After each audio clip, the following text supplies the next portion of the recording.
और क्या उस समय में खेती होता था या नहीं होता था, क्या खेती होने के लिए क्या जरूरी होता था, वहाँ की अर्थव्यवस्था कैसी थी, ये सारे चीज़ों का सवाल उठाता है मौर्यकालीन वर्ग, है ना जी। मौर्यकालीन सवाल उठाता है ना, तो कहता है मौर्यकालीन अर्थव्यवस्था को मतलब 4 भागों में बांट कर, पहला कृषि में, दूसरा व्यापार में, तीसरा उद्योग में और चौथा शिक्षा। कृषि में खेत में कौन कौन सा फसल होंगे, कौन से समय में कौन सी फसल होगी, कितनी मात्रा में होगी, इससे क्या फायदे होने वाले हैं, ये सभी प्रकार की जानकारियाँ हमें किसमें मिलती है, कृषि में भी, है ना। अब कृषि में बैल से खेतों को जोता जाता था, या ट्रैक्टर होती थी, या लोग होते थे, मजदूर होते थे, ये सब भी मायने रखता है। क्या ये सब अपने खेत, मतलब राजा का जो चंद्रगुप्त का जो खेत रहता था, उनकी जो जगह रहती थी, क्या उन्होंने उसको अति खुदवाया या उन्होंने अर्थव्यवस्था को करवाया, ये सारे चीज़ की व्यवस्था हमें किसमें मिलेगी, कृषि में, है ना। सुनिए, क्योंकि कृषि को करने के लिए क्या चाहिए, आय चाहिए, और क्या चाहिए, आय चाहिए, व्यवस्था चाहिए, जल चाहिए, धन चाहिए, ये सब का जरूरत पड़ता है। उसके बाद व्यापार करने का मतलब जैसे कृषि हो गया, अब जरूरत से ज़्यादा फसल आ गया तो हम लोग क्या करते हैं, उसको आदान प्रदान करते हैं, खरीद बिक्री करते हैं ना जी, हाँ या नहीं। तो वही खरीद बिक्री जो करता है उसे क्या बोलते हैं, व्यापार। उद्योग मतलब, है ना, उद्योग करने का मतलब कौन कौन सा उद्योग उस समय लगाया गया, चंद्रगुप्त मौर्य के समय में कौन सा उद्योग था, क्या लोग उस उद्योग से जुड़े हुए थे, ये सारे सवाल उठते हैं। उसके बाद सिक्के, क्या उस समय भी सिक्के चलता था या उस समय सिक्के नहीं चलता था, अगर चलता था तो किस प्रकार का सिक्का चलता था, है ना, कैसे सिक्के चलता था, ठीक है। उसके बाद कृषि में आ जाऊँ तो कृषि में कहता यह एक कृषि प्रधान अर्थव्यवस्था थी। चंद्रगुप्त मौर्य ने सुदर्शन झील का निर्माण करवाया, अशोक ने सिंचाई हेतु नहरें निकलवाई, कृषि के साथ पशुपालन भी होता था। पशुपालन मतलब सुनते हो ना, पशु को पालना, ठीक है। और ये सुदर्शन झील का निर्माण क्यों किया गया था, सिंचाई करने के लिए, खेतों में क्या करने के लिए, सिंचाई करने के लिए, पानी पहुंचाने के लिए किया गया था, हाँ या नहीं। इससे लोगों को काफी मदद मिल गया। ओके, चलिए अगला लिखेंगे व्यापार।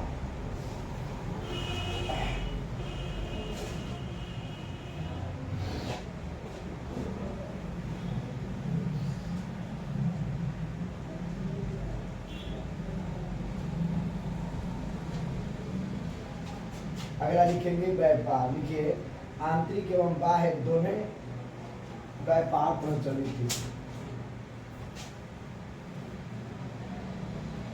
आंतरिक एवं बाह्य,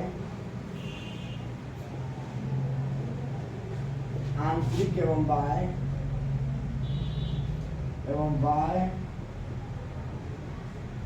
दोनों प्रकार के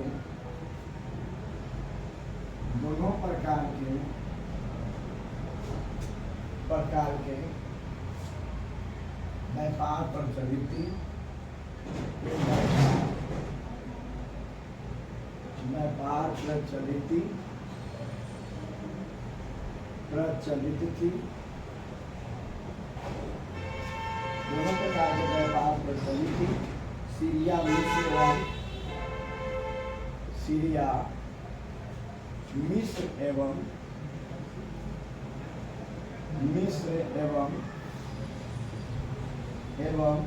पश्चिमी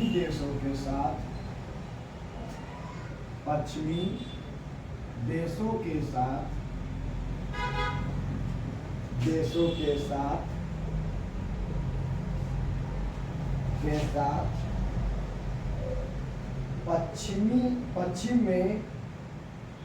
पश्चिम में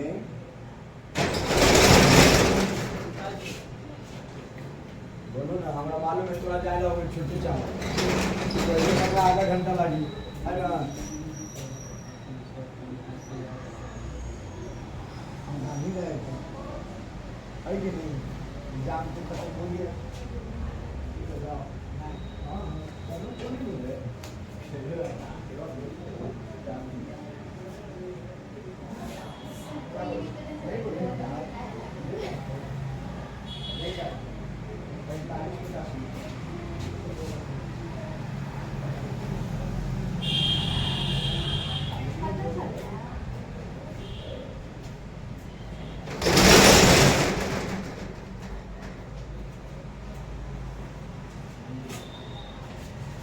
लिखेंगे पश्चिम में,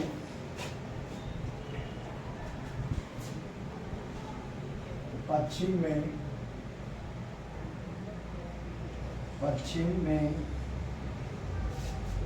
ब्रांच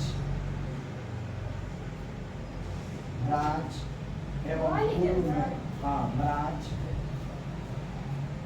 एवं पूर्व में, ब्रांच एवं पूर्व में तार में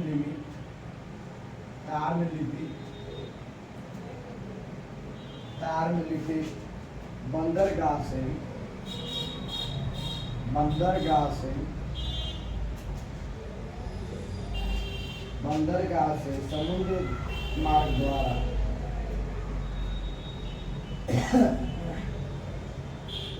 समुद्र मार्ग द्वारा व्यापार होता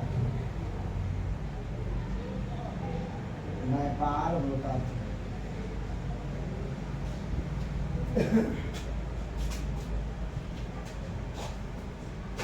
हो गया। आंतरिक व्यापार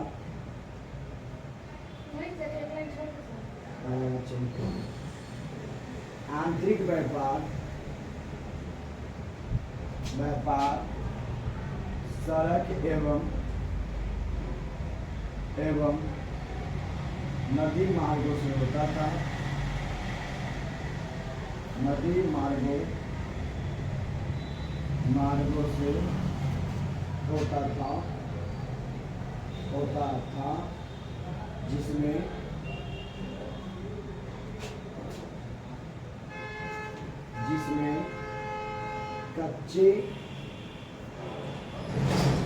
कच्चे माल की आदान प्रदान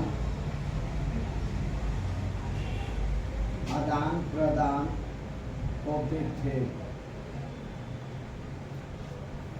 क्लियर है? सड़क के रास्ते आए वसन में, नदी के रास्ते, छोटे छोटे तालाबों के रास्ते, बड़े जो दो राज्यों को कनेक्ट करे या जो तालाब दो शहरों को कनेक्ट करे, उन तालाबों के द्वारा अवश्य में। अब वहाँ पे कहता है कि हम आंतरिक एवं बाह्य दोनों प्रकार से व्यापार प्रचलित थी। सीरिया, मिस्र एवं पश्चिम देशों के साथ पश्चिम में अनाज एवं पूर्व में सार्वजनिक बंदरगाह से समुद्र मार्ग द्वारा व्यापार होता, यानी चारों तरफ फैला हुआ। ठीक है, और सबसे ज्यादा हमारा सीरिया और मिस्र में। ठीक है, पहला चीज कहता है क्या? आंतरिक व्यापार सड़क एवं नदी मार्गों से आंतरिक व्यापार सड़क एवं नदी मार्गों से होता था, जिसमें कच्चे माल के आदान प्रदान होते थे। बात समझ में आ गया? मतलब कच्चे पदार्थ से लाना और यहाँ से पक्के पदार्थ को ले लेना, यानी कच्चे पदार्थों का आदान प्रदान होता था। हम अब जापान को जरूरत है कच्चे रत्ती, मतलब जापान की जरूरत है हीरा के, चाहे जापान को जरूरत है कुछ और भी वस्तु तो यहाँ से हम उसको कच्चा भेजेंगे।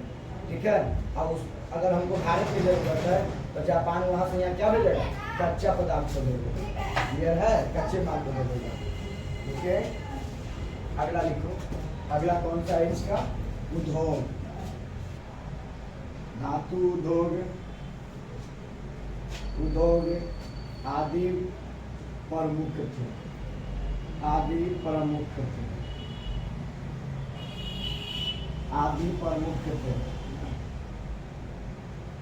कौटिल्य के अनुसार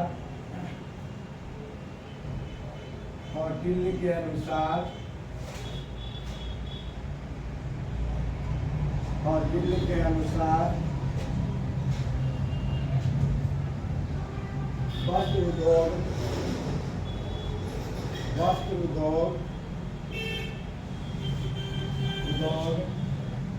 के केंद्र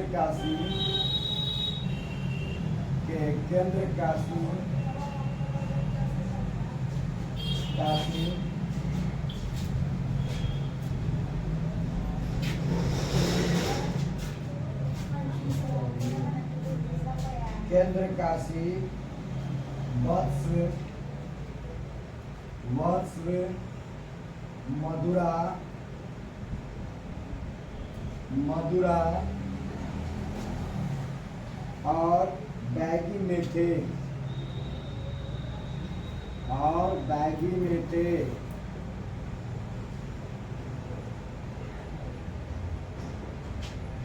में थे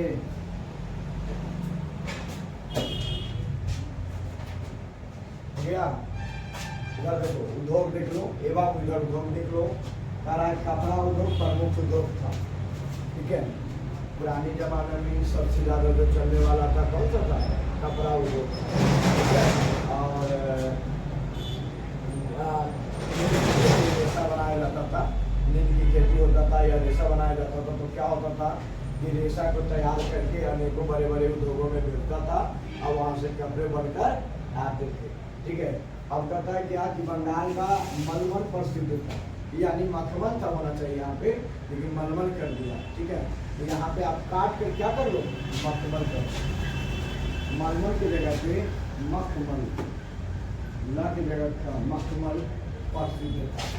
यानी कोलकाता बंगाल का जो है ना, बंगाल यानी कोलकाता, ठीक है। बंगाल का मखमल प्रसिद्ध था। इसके अलावा चर्म उद्योग जानते हो क्या होता था?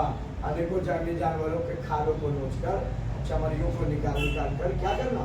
उद्योगों में ले जाना और उसके द्वारा अनेकों प्रकार के जूते, चप्पल, बैग टैग आदि सब बनाना, है ना। इल्ड सब बनाना, है सुने, जो काफी महंगे होते थे। उसके बाद आता धातु उद्योग आदि, और धातुओं का भी उद्योग होता था, है ना। मैग्नीशियम का निष्कासन, एल्युमिनियम का निष्कासन, क्या बनाएगा, एल्युमिनियम कितना बनाएगा, सिलिकॉन कहाँ से निकाला जाएगा, ये सभी का उद्योग होता है, ठीक है। कौटिल्य के अनुसार वस्त्र उद्योग के केंद्र काशी, ठीक है। कौटिल्य के अनुसार वस्त्र के लिए जो केंद्र बनाया गया था, काशी बनाया गया था। और वस्त्र मथुरा और बैगी में थे, है ना। वस्त्र जो था मथुरा और बैगी में थे, यानी कपड़ा का जो उद्योग था ना, कहाँ था? काशी में, वस्त्र में, मथुरा में और बैगी में। क्लियर है? हाँ या नहीं? ये मौर्यकालीन उद्योग था। अब चलिए इसके बाद शिक्षा।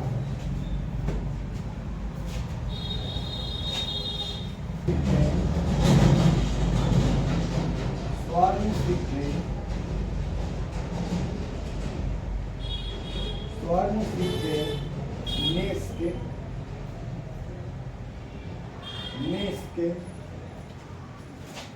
मेष के चांदी के सिक्के,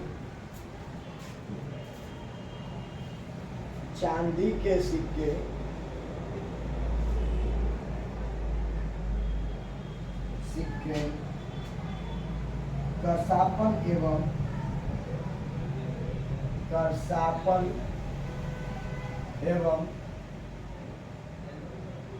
एवं तांबे के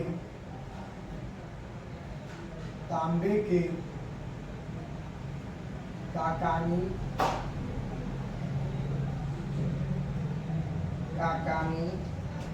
कहलाती थी।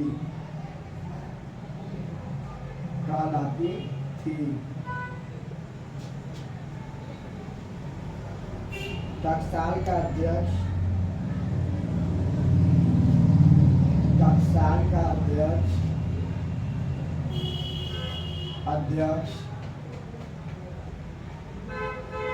का अध्यक्ष लक्षणा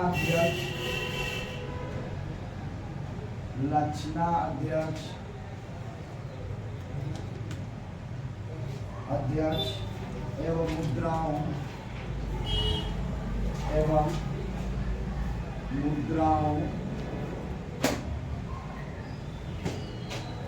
का परीक्षण करने वाला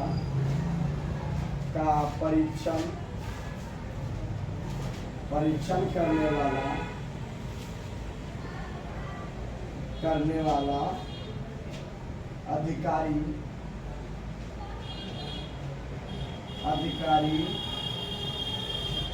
रूप दर्शक कहलाता था।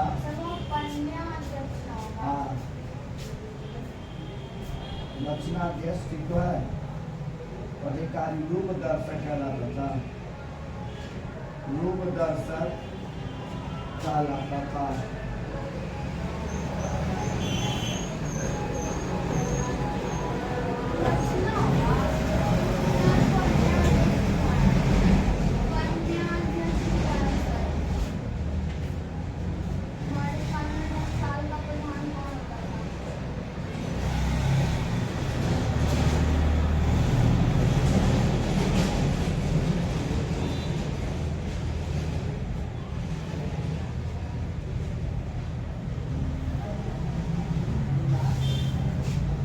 लक्षणाध्यक्ष है, लक्षणा ही होगा। किताब तो झूठ नहीं बोलेगा, है कि नहीं। अब देखो यहाँ पे बोलो सिक्का में लेके चलो, ये 3 तो हो गया। सिक्का में देख लो बुद्ध काल में 8 सिक्के चलते थे, यानी बुद्ध काल से यहाँ पे सिक्के चलना शुरू हो गया। अब मौर्य काल में चलने वाले स्वर्ण सिक्के, निष्क चांदी के सिक्के, कर्सापन एवं तांबे की काकनी कहलाते थे। यानी कि ये जो सिक्के बनते थे ना, जो चांदी के सिक्के बनते थे, वो कर्सापन एवं तांबे के काकनी कहलाती थी। यानी चांदी से बनने वाले सिक्कों को कर्सापन और तांबे के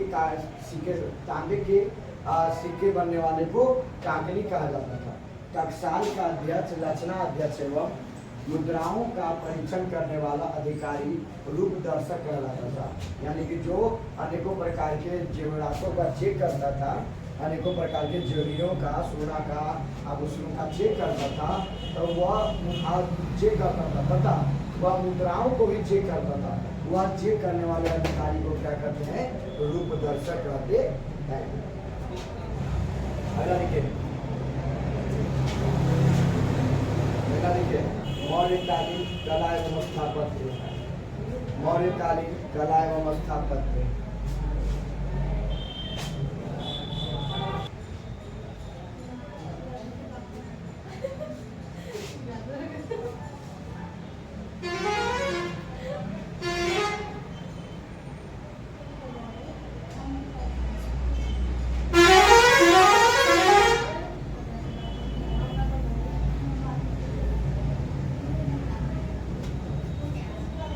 लिखिएगा।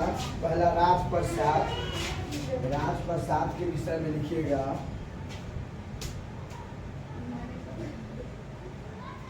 क्या हुआ? पागल हो गई सर। पहला लिखिए पाटलिपुत्र में,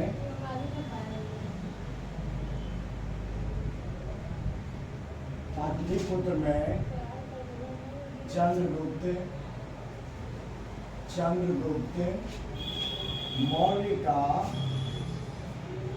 मौर्य का राजप्रसाद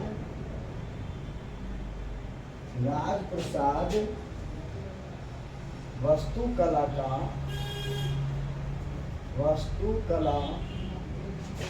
का बेजोड़ उदाहरण है। बेजोड़ उदाहरण है। फायान के अनुसार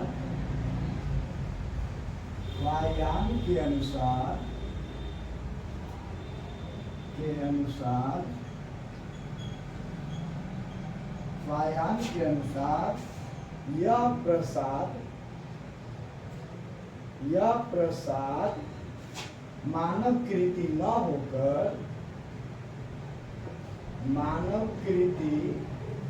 होकर देवों द्वारा निर्मित है। देवों द्वारा निर्मित है।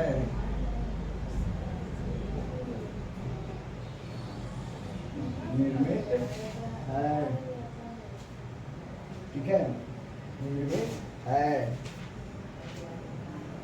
उसके बाद लिखिएगा स्तूप। अब लिखिएगा स्तूप। अगला पॉइंट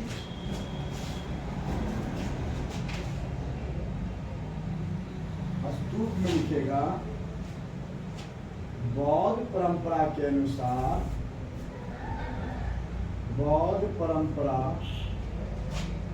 अनुसार अशोक ने 84,000 स्तूप बनवाए थे।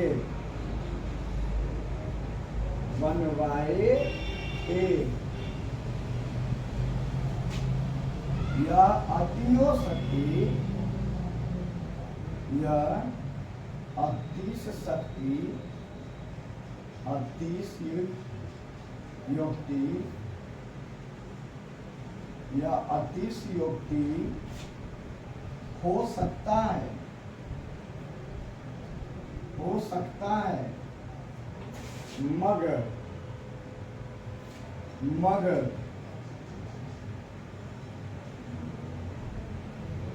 मगर हेनस्वांग में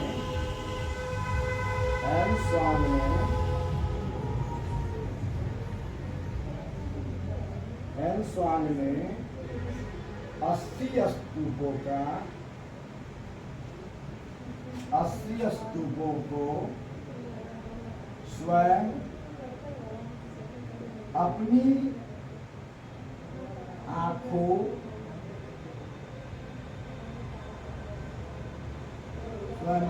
आंखों से देखा था। सांची का स्तूप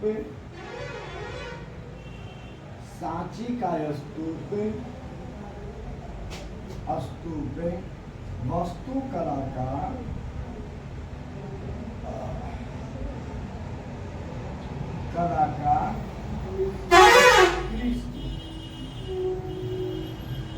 उत्कृष्ट उदाहरण है।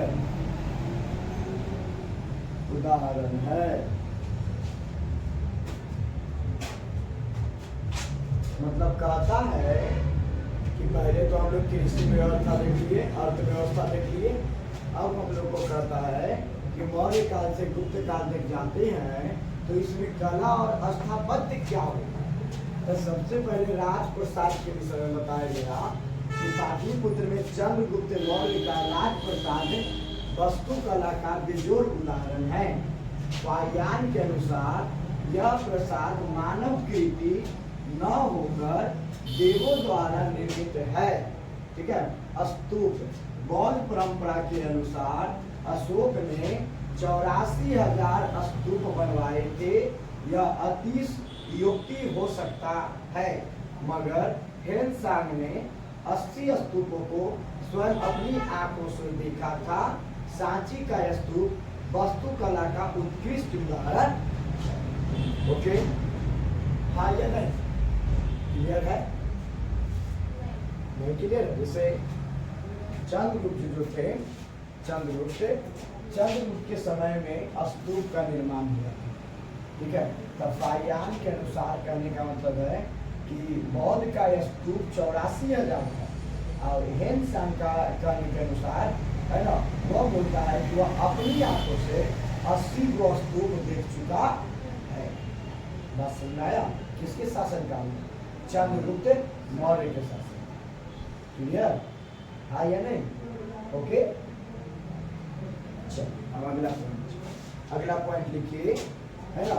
लोक कला विशाल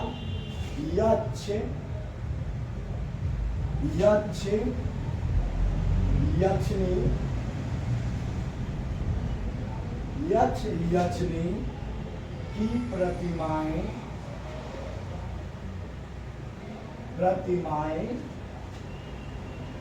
है। इनमें मथुरा जिला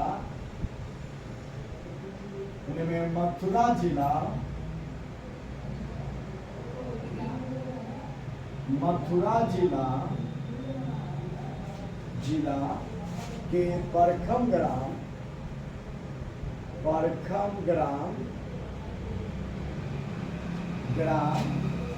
से प्राप्त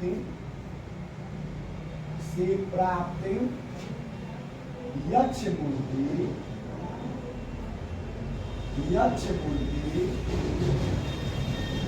मनुभद्र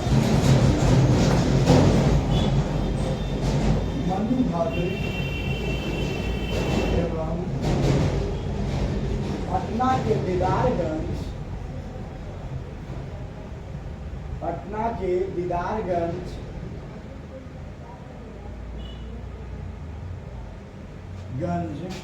से प्राप्त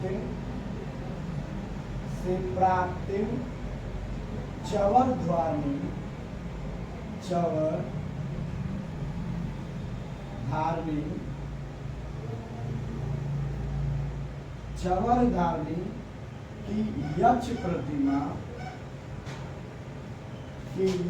प्रतिमा प्रतिमा महत्वपूर्ण।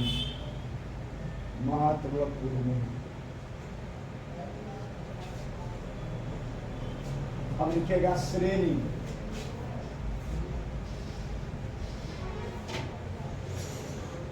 अब लिखेगा श्रेणी, श्रेणियां। लिखेगा मौर्य काल में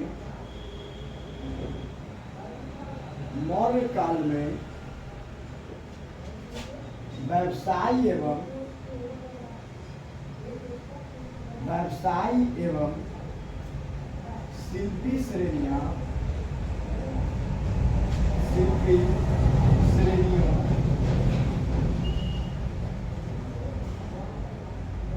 शिल्पी श्रेणियों में संगठित थे।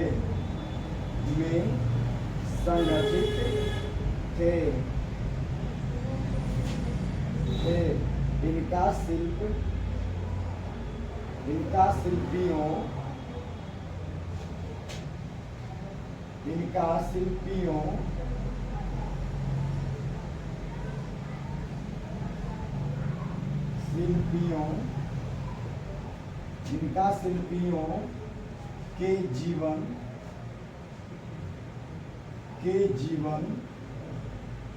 व कार्य पर नियंत्रण था।